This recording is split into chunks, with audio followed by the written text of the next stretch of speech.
Hello,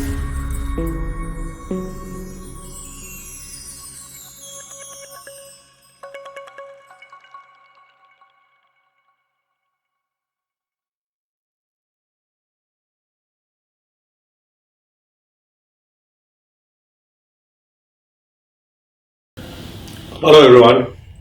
I welcome you to the next episode of Just Because We Are Curious, JBC, our knowledge and experience sharing platform. We have been receiving extremely good feedback, and we are very encouraged to take this platform forward and get some very interesting people onto this platform to share their experiences with you. And in continuation, today we explore a very contemporary topic which I think as HR professionals, a lot of us are grappling with. The workplace of today is very complex. And one of the reasons why this is so is because probably four or five different generations of workforce are working simultaneously in organizations. It comes with its own excitement, it comes with its own challenge. A lot of professionals that I speak to today are especially finding it slightly challenging in terms of engaging with what we used to call millennials. But now, the fact of the matter is, there's a completely new generation that has entered the workforce, which usually gets referred to as Gen Z. How do we go about engaging with them? What are their motivational factors? Are they any different from probably Gen X, Gen Y? And these are questions, these are thoughts that a lot of professionals grapple with. A lot of people managers at times have come and told us they really don't know how to handle Gen Z millennials. And hence we decided to get today onto the platform somebody who has great experience and I would say great success in terms of managing multi-generational workforce in his organization and has a lot of experience in terms of engaging with them, keeping them productive, understanding their challenges, communicating with them, and solving all the problems. And we thought we should learn from this gentleman's experience. I'm talking about Dr. Sridhar Archer, who's the Group CHRO of Apollo Hospitals. And the moment I talk about hospitals, you can immediately imagine the different generations that he would be dealing with. And he has some wonderful stories that we can learn from. Dr. Archer, thank you for coming Pleasure. to this platform, sparing your time. We are really looking forward to learn from your experiences about managing specifically millennials and now Gen Z. Happy to share. Some of your opening thoughts to Very begin happy with. to share. Yeah, as you rightly said, I'd like to take a cue from what you said, multi-generation uh, people working in the organization. So if you talk about our own organization in today's context, Apollo Hospitals, we have probably more than 5 generations that work at the same place. People in their 70s, 60s, 50s, 40s, 30s, and now 20s. Wow. Each with a different work ethic, Yes. right? Yes. Each with a different outlook to life, Yes. right? And therefore, as HR professionals or as managers or mentors or leaders or whatever we would like to call ourselves, painting everybody with the same brush, not possible. Not possible. The new age companies and the companies in the digital economy have probably been more successful in managing these people because there are a certain set of expectations that are there in these so-called millennials or Gen X. Yes. Other older, traditional, conservative, previous economy companies are still, I think, have a distance to cover. I won't say they're grappling with the problem because everywhere we will need these youngsters to come on board because at the end of the day, it is a succession. One generation moves out, the next generation takes over. So it's a very interesting combination at this point in time, and I have to in my role, talk to a 21-year-old with the same dexterity as I would talk to a 70-year-old. So it's an interesting job as far as I'm concerned when dealing with these multi-generational people within the same ecosystem and within the same department sometimes. I mean, for example, in my own department, I probably would be the oldest, but the youngest will be what, 20 years old. Yeah. 20 years old. Yeah. So of the 36,000 people that we have as part of the hospitals group, I think in today's context, probably about 25 to 30% would be in this millennial Gen X. And as we go forward in the next 10 years, probably these people would form about 60 to 70% of the total population in the organization. Wonderful. So let me pick up something that you mentioned, and you use the phrase you can't paint and manage everybody with the same brush. So this is something that you understand, beautifully. I know you meet a lot of fellow HR professionals from different industries and on various platforms. What's your view about people, managers' appreciation of this fact in general? In your own organization in India, that everybody can't be treated the same manner. This very fact, an appreciation of this very fact. What is your view in terms of this understanding of people managers in general, in your own organizations to begin with, and also people managers that you would have interacted with in different companies across industries? Great. Uh, I alluded to this in our interaction a few minutes ago, saying I'm a self-styled evangelist Yes. who likes to talk about this because I have seen two generations of that kind at home, millennial and now Gen Z. Yes. Similarity very high, and my own assessment of the two is the Gen X, the older generation, which is the millennial, is a little more mature than the new generation that is coming up, which is the Gen Z, post millennial. Why I call them post millennial, I think we alluded to that in our conversation earlier, is because they are all born after 2000. Yes. They're quicker, better, faster. They work to live and not live to work. They are post Obama, post FP, post social media, post mobile computing, post 9/11, post don't ask, don't tell, and post same sex marriage rights. Simply put, post millennial. So there is a lot of difference in the way they think. Yeah. So there is a need to demystify this generation. And I have taken it upon myself as a passion to kind of demystify. And I'll give you some examples on the demystification. Yes. So this new generation that's coming up is entrepreneurial. They are team oriented and they are seeking purpose. So some of the comments that I hear even at home, including my wife, will say, "Oh, she's lazy." I say she's not lazy. She likes being efficient in the sense that she wants to finish everything and then use that time to relax and do whatever she wants, whatever she likes, and whatever makes her happy. Second thing I get told is they feel as if they are entitled. The other way of looking at it or demystifying this is they thrive on flexibility. You can't put them in chains. The third thing is they like instant gratification. अब का अब feedback दे दो. So how do you deal with them? So they were like frequent feedback.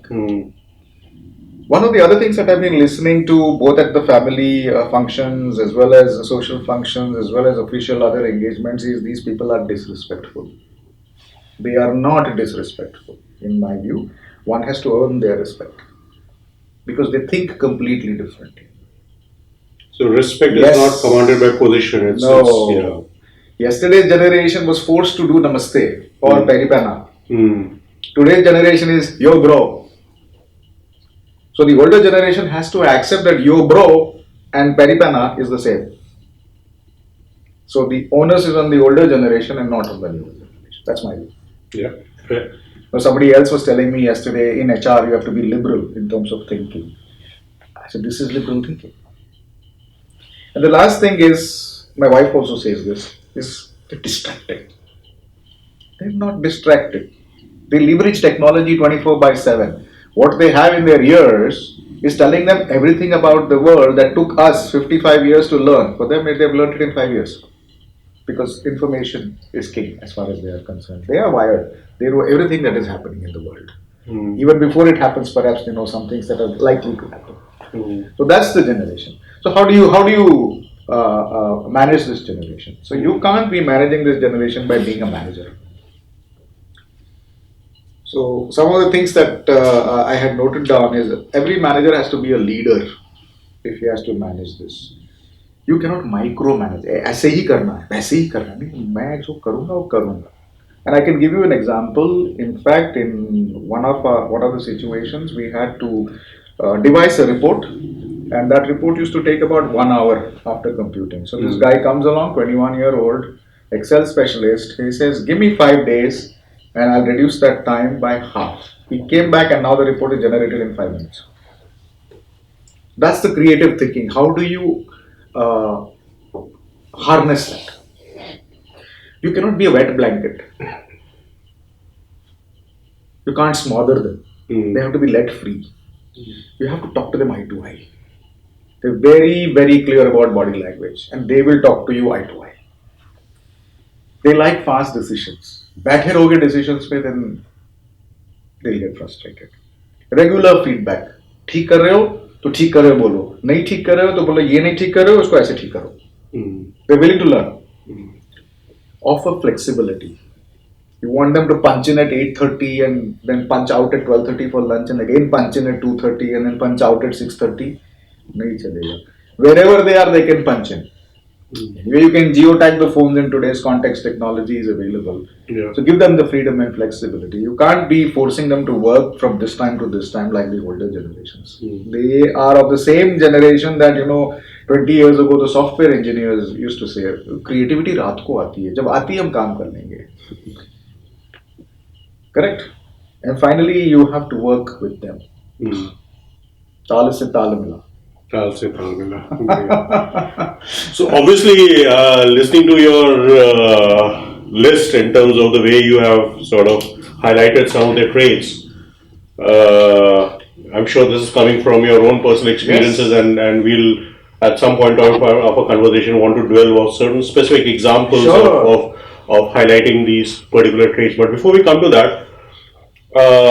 let me explore an area from the manager's point of view.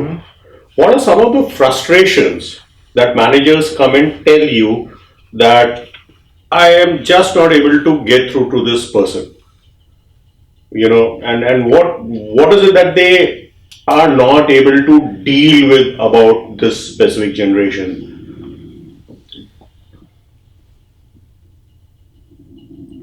There is a word, VUCA. Yeah. I think that word holds good for these guys as well. The current population, they could be volatile, they could be uncertain, they could be complex, and ambiguous. Now, what is the strength that the manager or the leader? If you go as I said in my conversation earlier, if you try to become a manager, sure shot recipe for disaster. So how do you change yourself to become a leader? And many of us who are in our late 40s and early 50s already have this generation at home. So it is that much more easier. So one of the things that I keep telling people is all the good things that happen in organization in today's context for this particular generation will have to happen 10x more. So if you are focusing on investment in training and development, 10x more. Because these people always want to be abreast with what is happening latest. Flexibility, 10x flexibility. Give them their targets and they will deliver. Right? So today you are giving feedback once a quarter, you give them 10 times a quarter. Sure. Right? Sure. Today you are giving them the flexibility to work at their place, at their pace, give it 10 times. They will ask for more chutti. Because they are a generation which is going to be working to live and not living to work. like the previous generations. Fair. So sometimes I feel, the hippie culture in the past, people would work for 6 months and then travel around the world and go back, work again for 6 months. These are very highly digitally savvy people. So they would probably like gigs. So the gig economy is also going to come into this country in a big. It's already there. It's already there. It's already there. And flexi working, and Yeah. there are so many organizations that have now started, like recruitment companies, who offer people on a 3 month, 6 month, 9 month kind of tenures. So that's the kind of managers need to start accepting this change. True. Like charity begins at home, change begins with me. So if I am able to change my own orientation towards these people, then I will be in a much better frame of mind to work with them, rather than saying ये सुनता नहीं है, ये lazy है, ये वो है. He wants more transparency. और कितना transparency they? He wants more information. Clarity of communication needs to be there. And I always say, in communication there is we use 3 words, ABC: accuracy, brevity, and clarity. This generation is, you give them accurate information, give them brief information, but you be very clear about what you want, they will deliver. There's no need to give them 2-3 pages of information. वो समझ लेते हैं क्योंकि they are always wired. They know आप A बोलोगे तो A से they will know all the words that start with A. So that is something that managers need to be wary of. They cannot be manager. They need to be their friend. They need to be their guide. They need to be their mentor. So I was just, as I was driving to your office, I was just thinking, maybe tomorrow, in the next 10 years, all these AGMs, DGMs, vice presidents, directors, everything will fade away. Hierarchies will fade away. One, you will just have a member, and to just give an accent to the seniority, you might have a senior member, and then the next level will be a mentor, and a senior mentor, then a leader, a senior leader. A coach, no senior coach. Finished. That's going to be the hierarchy. Everything related to kind of working with the people. So those traditional hierarchies will need to be looked fade at. away. Will definitely fade away. Okay. So tell us. I mean, you have been managing and working with these generation fairly closely. Any top level insights, thoughts that you would want to share with our listeners in terms of purely from an engagement, talent management point of view? What are some of the things that work? Some things that managers or organizations need to do differently? Any personal insights that you would want to share with our listeners? Again, taking a cue from what we were just talking about, hierarchies will fade. Yes. Flexi teams will be the order of the day. Yes. That is what organizations need to start doing. Yes. Well, I must put a caveat here that this may not be possible in all kinds of organizations. So you'll have to actually see whether some things work in an organization, don't work in an organization. And again, the behavioral aspects may be different depending upon the strata of the society that the millennial or the Gen X is coming from, and the motivation of the person to work or not to work. All of them will be wired. I mean, today we have people in villages also who are extremely dexterous in terms of use of the mobile phone. They may not know to read and write, but they will post on Facebook and like and do a lot of stuff on Facebook without actually knowing to read and write, and it amazes me. One of the other things that is going to happen is people in the corporate world, there will be a higher level of education that is going to be required. Because the digital economy is all about white collar is all about more educated people.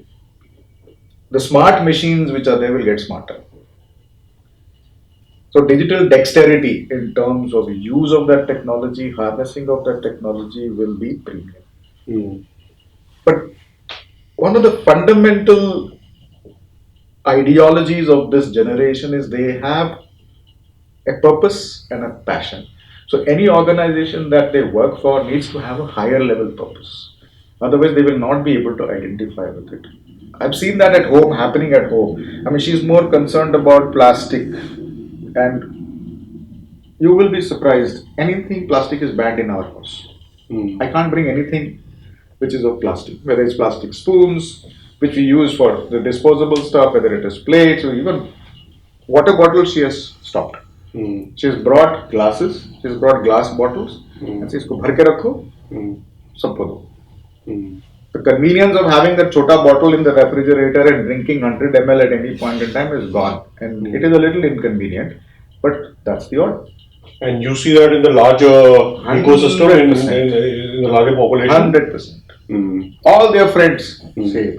The wastage of food is a big issue in this part of the country, particularly anywhere in the country. इतनी शादियां होती है, इतना खाना जाया जाता है. So now they formed themselves into a group trying to understand how do we reach that khana within 2 hours from the end of the party. Now it does not happen all the time. Now they are thinking of how to refrigerate it so that it can be eaten the next day and stuff like that. So that's where they're going. They have a larger purpose in life. And from what I'm hearing you say, I guess what you're telling us that socially they are slightly more responsible than the earlier generation. Very, very responsible. Very, very responsible. Greta Thunberg is all over the news at this point of time. Yes. In terms of shaking up sane leaders across the globe. 100%. Okay. One pitfall that I see is this generation is so obsessed with being abreast of everything that's happening in the world. Is although they will ask for so much of flexibility in terms of work hours, in terms of work-life integration, or what they used to call during our time work-life balance, they will tend to overwork.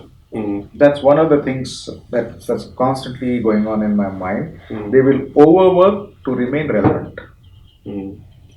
So the only thing that's going on in my mind is they may burn out faster than previous generations, which is also evident from the fact that I listen to so many people. I am saying that I want to retire by X. The next generation after me is saying I want to retire by 50. Generation X is saying we want to retire by 45. Generation Z is probably talking about retiring by 40. So is it the burnout that's going to result in that, or is it the kind of jobs that they do is going to result in that, or is it their larger purpose in life which will make them want to give back to society sooner than any other previous generation? So that's a question that I'm not able to answer. So this is an interesting one that I want to pick your thoughts on. And at times, it's a conversation that I have with some of my colleagues. What's your take if I say that at times some of the asks of this generation need to be tempered, need to be put a bit in context in terms of what organizations need? Right. Would that be a fair take, or do you think? So the point I'm trying to explore with you is at times do they get slightly unreasonable in terms of their asks, and somebody needs to sit with them and tell them that great, but this needs to fit in the larger framework of the organization. So what's been your experience? What's your take on that counter if somebody gives you? See, they are like copper and gold and silver, highly malleable, highly ductile. Yeah. So it is all dependent on the skill of the goldsmith. The goldsmith in this context is the manager or the coach or the mentor. Or the larger organization. That is the reason why more and more feedback, more constant feedback is going to be the solution, because they like to communicate, they like to hear what's right, what's wrong, what's going right, what's going wrong, and is there a better way of doing things. The other thing that will be very useful with this category of people or this generation is what I call the nudge theory. Shepherd them. So what I'm hearing you say is that if that direction is provided, they are reasonable and they will. Yes. Okay. Yes. So managers will have to take on a paternalistic, maternalistic kind of approach for a brief period of time, so that they're able to nudge this whole group, and if they are able to align again with the larger philosophy of the company and the vision of the company, and they are shepherded and taken in that direction, with all these progressive policies and processes, it is going to be possible. That's why I said it's not a difficult. Yeah, but I guess if they overplay that paternalistic, maternalistic, it's going to backfire. It's always a balance. Yeah, it's always a balance. Yeah, you are right. There is always a balance. Yeah. Great. Okay, so tell us some of the interesting situations that you have been in terms of some interesting conversation that is top of your mind, in terms of which took you probably by surprise, in terms of ये क्या हो रहा है? Some anything that you feel that is top of the mind that you would want to share, and if you really now sit back and analyze that situation, what are some of the takeaways, learnings, takeaways? What's your analysis in terms of why that conversation? What was the driving force? Just give us a Two, three areas. I mean, one is in recruitment, one is in appraisals, and one is in the service delivery. recruitment would be an interesting one. I'm equally keen to hear because we visit a lot of campuses and there are some interesting conversations that we have there. Recruitment, the first question they will ask is it 5-day week? And what is the flexibility available? Do you have work from home? Yeah. And the third thing that they will ask is who's going to be my manager and what's his age? Oh, yeah. This is the latest I've observed. I was in IIM Shillong the other day talking to PGP students, and I just happened to ask them. I said, "This is our industry. We work 6 days a week," and there was a groan in the room. I said, "None of you are going to join this organization." Few hands came up. I said, "We will join, but over a period of time, you guys should start thinking about flexibility." I said, "Sure." I'm sure all organizations are It's thinking clearly about a this. block. Very clearly a block.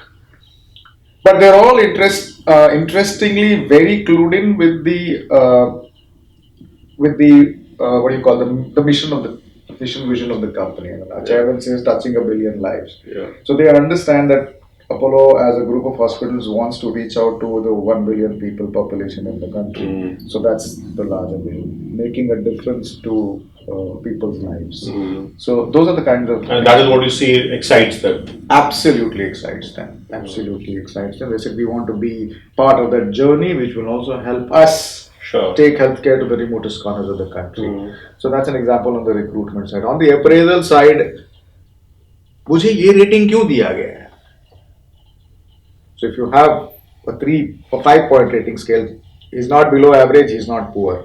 So you have good, very good, and outstanding. So why have I got very good? Why have I not got outstanding? And then the new question that they are asking is why should you enforce the bell curve? In fact, the whole performance management as a concept is now being questioned and it's being relooked at. Absolutely. So it becomes very difficult for the HR person at the end of the process to explain to him why he got that rating. So you have to go back and see the RCA root cause analysis. If there is objectivity, it's easy. If there is subjectivity, it becomes that much more difficult to convince these people. The third thing I've observed is these people, this generation is very well informed. Even on medical procedures and the medicines that doctors give. I mean, I get a lot of complaints from doctors saying, ये मेरे को सिखा रहा है medicine मैंने किया इसने किया डॉक्टर ये टैबलेट लें तो वो नहीं ले सकते क्योंकि उसका अलग साइड इफेक्ट है नहीं नहीं लेकिन ये गूगल बोलता है कि साइड इफेक्ट है then sometimes doctors get irritated वो जाके गूगल से पूछो that is one part. Two, even in today's context, all said and done, in every generation you will have 3-4 types of people. One is who like to be the traditional, depending upon the upbringing. Even in today's context, if you go to a devout Hindu, Muslim, Christian, the upbringing will be completely different. I know of families wherein even at the age of 12, 13, 14, people have not given their children phones because they said they will spoil their outlook and career and this and the first time they're going to do it, 10वीं pass कर ले फिर phone. But they have hidden phones. Some friends have given them, so they know everything about the phones. The parents are still unaware that these guys know everything about the phone. So even, I mean, if you take the example of doctors, we have doctors who prefer traditional surgery. We have doctors who prefer non-invasive surgery. We have doctors who prefer the robotic surgery. In the same manner, you have the clients, patients, because of their wards and because of the kids that they have, will decide whether to go for this or this. Correct. One. Two, the younger generation of doctors coming don't believe in the traditional methods. So as an organization, you have to offer them the technology that they are comfortable operating with. So it becomes an organizational decision to make sure that capacity planning is Very interesting. Capacity planning is there. If he is trained on robotics, I mean, he will not be able to do traditional surgery. If he's trained on X, and today the super specialization is so high, that sometimes I've heard a doctor say I will operate only on the right shoulder. I will operate only on the left shoulder. So those are some of the conversations that are happening. So when we are sitting and joking around, we say it is time now. Everything is coming home. We are also building an app, a marketplace wherein you can get anything under the Apollo umbrella at your fingertips. The other thing that is happening, and I think in the next 15-20 years, आजकल तो सब कुछ घर पे आ रहा है. Everything gets delivered home. And we have 2 dogs at home. Their grooming, their bathing, their monthly medical checkups, everything happens in a big bus. Bus आता है, you'll park it in front of your house. You can go inside and see what is happening. So I was just telling somebody a few days back, I said that day is not far when I'll see a mobile operation theater coming in front of your house, getting the patient inside that Fully equipped. theater, fully equipped, operation karao, घर में वापस रखो and चले जाओ. May not be the high-end operations, but the छोटा-मोटा surgeries for which you don't have to go to daycare procedures. एक stitch लगाना है, कुछ करना है, बॉयल है, ये है, वो है. So that day is not far when these things will come, and these innovations will be furthered by this generation. Sure. So tell us, of course, I know you're fairly savvy in terms of designing, deploying talent development initiatives. Working with this generation, millennials, Gen Z, any specific example that you would want to share in terms of any initiative that has worked well with you? And yeah, I think that would be an interesting story to listen to.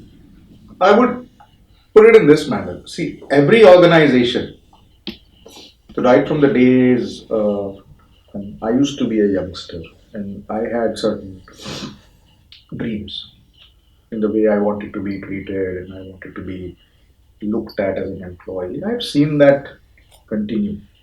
Whether it is the call center revolution in the early 2000s, where I was the first employee of a call center, and how did we evolve the policies? We just made sure we involved everybody. So, बैठो, leave policy क्या होना चाहिए? आप बताओ. How many holidays in a year you need to offer to the people? So over a period of 7-8 months, with every new batch coming in, we gave them 1 month policy. So 34 policies, we pretty much did it over a period of 12 months. हर हफ्ते there used to be a new generation. एक room में डाल दो, mixture. एक senior को डाल दिया, एक मिडिल मैन को डाल दिया, एक जूनियर्स को डाल दिया. You come up with this policy. Travel policy क्या होना चाहिए? So what works with this generation is involvement in decision making. It used to work in the past. That's why I'm saying it's not very different from the past, but it's just a multiple factor. Two is transparency. झूठ मत बोलो इनसे. Clarity of information. ये है. You want Very important. Very important. Because that hits them straight. Making development a high priority. See, all said and done, Google के through या courses on internet, the development is minimalistic. Although I am a firm believer that all development is self-development, all management is self-management, but somewhere the organization also has a role to play to continue to keep that person employable. Yeah. One for you, one for himself. Sure. You may not make him ready for another job in another company, but you need to keep him ready for the job in your own company. Three is we alluded to that, managers as coaches. No wet blanket, no micromanagement. काम दे दो, समझा दो, it will be delivered. Latest technology. You can't be asking him to work on a 3-year-old laptop. He needs a gaming laptop. So you have to invest on it. Work flexibility, we talked about it, and real-time feedback. So these are some of the initiatives that we are following, at least with that generation of people. I think it actually makes a lot of difference to follow every one of the things that I talked about with all generations. And to pick up on this particular point, certain things, and this would probably be the final part that I want to explore with you. Is it that we are overthinking at times? You mentioned about being transparent with them, involving them in decision making. At one level, this is the need of every human being. This is how you are. So at times, are we overthinking is what I think, and I want to pick up your thoughts. There are certain fundamentals in terms of the way you engage with people, irrespective of the generation that they belong to. And those fundamentals will apply even to millennials and even to Gen Z. So at times, are we overthinking, overcomplicating by putting these labels, and we just need to be true, go by instinct, go by what really are the fundamentals in terms of when two human beings interact with each other, that fundamentals will stay true, irrespective of the generation that they are. Absolutely. What's your take on that? Fundamentals will stay true irrespective of the generation. Let's take the topic of marriage. Yeah. तब भी जयमाला होता था, अब भी जयमाला होता है, तब भी रिसेप्शन होता था, अब भी रिसेप्शन होता है, तब भी पंडित आता था, अब भी पंडित आता है. That is the sanctity of the marriage. Yes, Arya Samaj marriages are also there, court marriages are also there, living in is also there, same-sex marriages are also there. But what is the percentage? Small percentage. It's an ecosystem where everybody has to coexist. But the point is, even the human to human, even if it's same sex, the engagement, if it needs to work, there are certain fundamentals that still apply. Fundamentals of marriage have to apply there. Understanding, respect, decision making, who's going to do what, financial planning, everything works. So, short answer for the long question is, there are certain fundamentals, the treatment and the degree. The 10x thing that you mentioned at the beginning of the conversation, I think is pretty relevant in terms of you need to do. They're not a more sensitive population, but they're just more demanding population. That's the difference. That's the difference. So from an organization point of view, capacity and capability building, we have to focus. We have to plan for these people coming in, or they're already in. Succession. We as an organization need to start appreciating VUCA. And VUCA not from a business environment, but people environment. In terms of people. Fourth is investments in the right areas, development, technology. They will be happy with a desk. But give them a good laptop, give them a place to sit, they're fine. Analytics is going to help. And in my view, the biggest thing is most organizations we are inconsistent in our approaches. So that consistency needs to be. Consistency.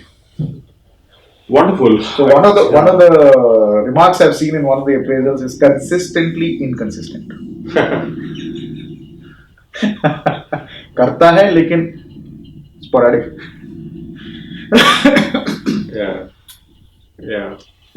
And that's more of manager capability. At the end of the day, it boils down to the supervisor.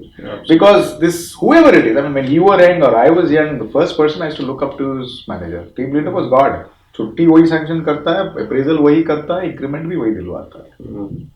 So he was God. And I used to trust them blindly.